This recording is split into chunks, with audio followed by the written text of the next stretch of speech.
The first case is case 6.2 Chiquita Banana and Mercenary Protection.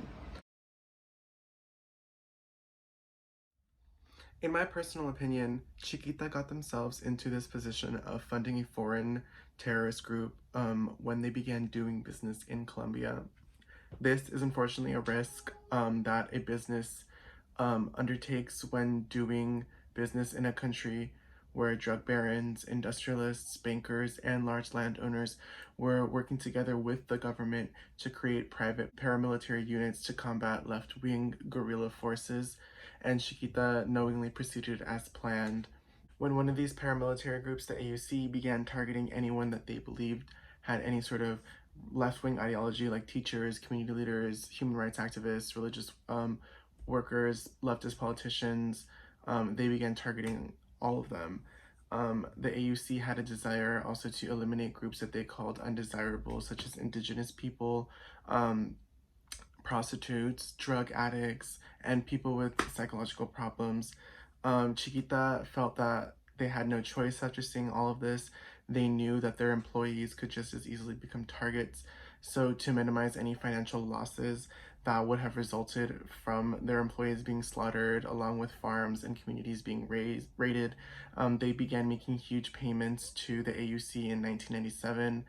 And when Chiquita sold Banadex, one of its wholly owned subsidiaries, its most profitable unit by 2003, to then it appears as though they wanted to cooperate with the government by making the records available once they sold the subsidiary that was making the payments to AUC.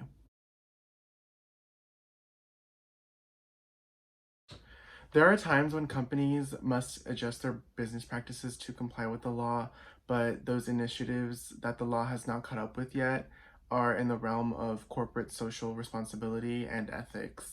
The sustainability initiative that Chiquita put in place, which recycled 100% of their plastic bags, cut pesticides used, provided protected gear, improved working conditions, provided schools for employees' families, and purchased buffer zones around the plantations to prevent any sort of chemical runoff, reflected the responsibility that Chiquita had to its employees and the communities in which it was operating, to not abuse it, but to invest in it and take care of it by promoting sustainable business practices.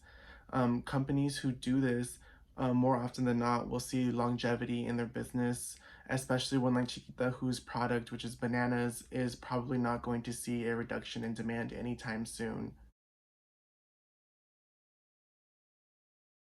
If I had been an executive working at Nestle, I would have immediately changed my marketing approach as soon as the boycotts started, or as soon as I heard wind of the boycotts. In addition to adding disclaimers to the product, I would have, of course, highlighted the positive aspects of the product, such as it being a source of nutrition when breast milk is not readily available, but also warn of the possibility that mothers who do this may undermine their own lactation and then not be able to produce any more milk.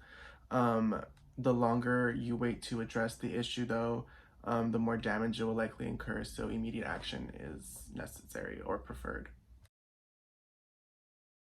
If I was a hospital administrator, I would have adopted the same policy that those 200 hospitals that we read in the case study did, in terms of discharge packs and their distribution. I would have voluntarily stopped the distribution of discharge packs and prohibited their distribution in maternity wards unless specifically requested or needed with consent by both the mother and the doctor.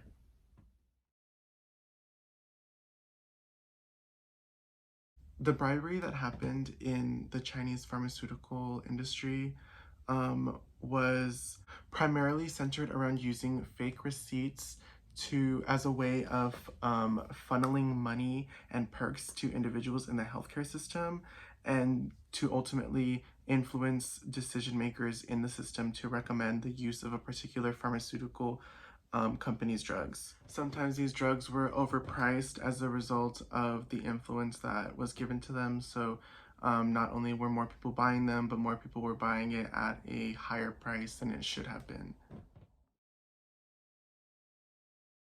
If someone from GSK told me that they were only doing what everyone was doing in China, I would simply say it's still not legal, and just because they are doing it and not currently facing the consequences that your company is, doesn't mean that they won't ever be found out, and doesn't mean that they won't ever face the same consequences, because at the end of the day, you operating a business within a country is saying that you will comply with the rules and regulations of that region, and you didn't. So sorry. So the current events article that I have selected that reminded me of a case study that we have gone over in class is an article by Vox entitled "Is the U.S.-Israel Alliance Doomed?" The article discusses how the U.S.-Israel alliance has been a bipartisan issue for several decades, but a series of political and diplomatic factors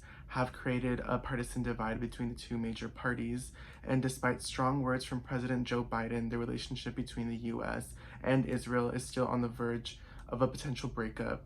And at the same time, some of the party's more moderate members are criticizing Israel on various fronts. This article reminded me mostly of the Chiquita banana case, because with the rise of right-wing Israeli government, the country's identification with the US Republican Party is accelerated. Biden has spoken out against the UN's attempt to impose a ceasefire, and he has also pushed forward with a controversial arms sale to Israel. The US's public support for Israel is important, and over the past several decades, it has been widely supported by both parties and its key constituents. The expansion of Israeli occupation to the West Bank has also become more difficult to justify. Justification for its continued existence has also become harder to maintain. Or it could be that it is unwilling to change its ways, and it will continue to bomb Gaza and create settlements in the West Bank. This reminds me of the case with Chiquita Bananas, where Chiquita is doing business with a known foreign terrorist group that the US has designated a terrorist group. We see that Israel is continuing to commit war crimes, as well as continue to break the agreements that were and the boundaries that were set by settling in the West Bank and bombing Gaza. Yet the US still continues to have these arms deals with Israel, enabling them to continue their or advance in their agenda, just as Chiquita made payments to AUC so that they would be able to then continue and further their own agenda, seeing that they had the financial backing. The Israel-Palestine conflict is way too complex for me to just give out a simple solution. I personally believe that it is too convoluted now to become two separate nations. It cannot be one that is a homeland for ethnic Jews, as Israel likes to call itself, because there are more different kinds of people that exist within Israel, not just people who are ethnically Jewish, such as the Palestinians who are Arab. They also want to be represented in their own country, so that would have to be something that is changed and then created a new nation for all.